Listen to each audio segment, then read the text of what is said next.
it is up to you to decide how much of the Holy Spirit you want to invest in. Now, and I need you to understand something. If you are here and you have never prayed in tongues for 10 hours, it sounds big, Abby. But you see, the potential that you have can sponsor that kind of manifestation. If you make a demand on that potential that I'm going to pray for 10 hours, and you begin to pray, you realize that you will hit the 10 hours and probably go beyond 10 hours. And if you come the next day and say you want to go for 10 hours, you realize that the potential that you have can sponsor that activity.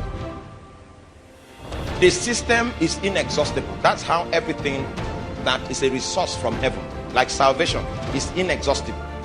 Everything that is an investment from heaven is an inexhaustible material.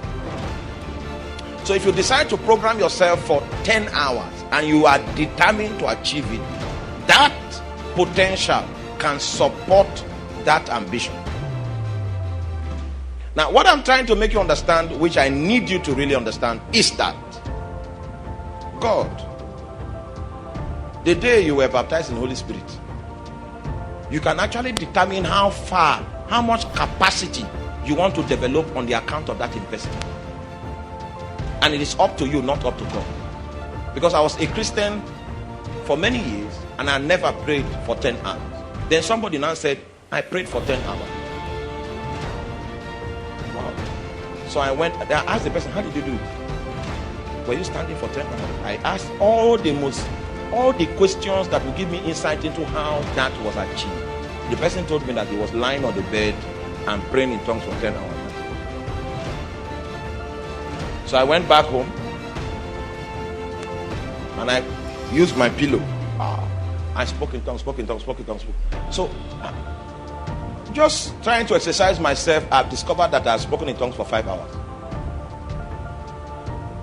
So I exceeded the 10 hours that day. And I said I wanted to continue the next day. So the next day I continued, prayed again. I exceeded 10 hours the second day. I said, okay, let me continue. Meanwhile, prior to this time, I had the potential to do that 10 hours, but I did not know. Because it's not up to God, it's inherent. It's up to who? You get it?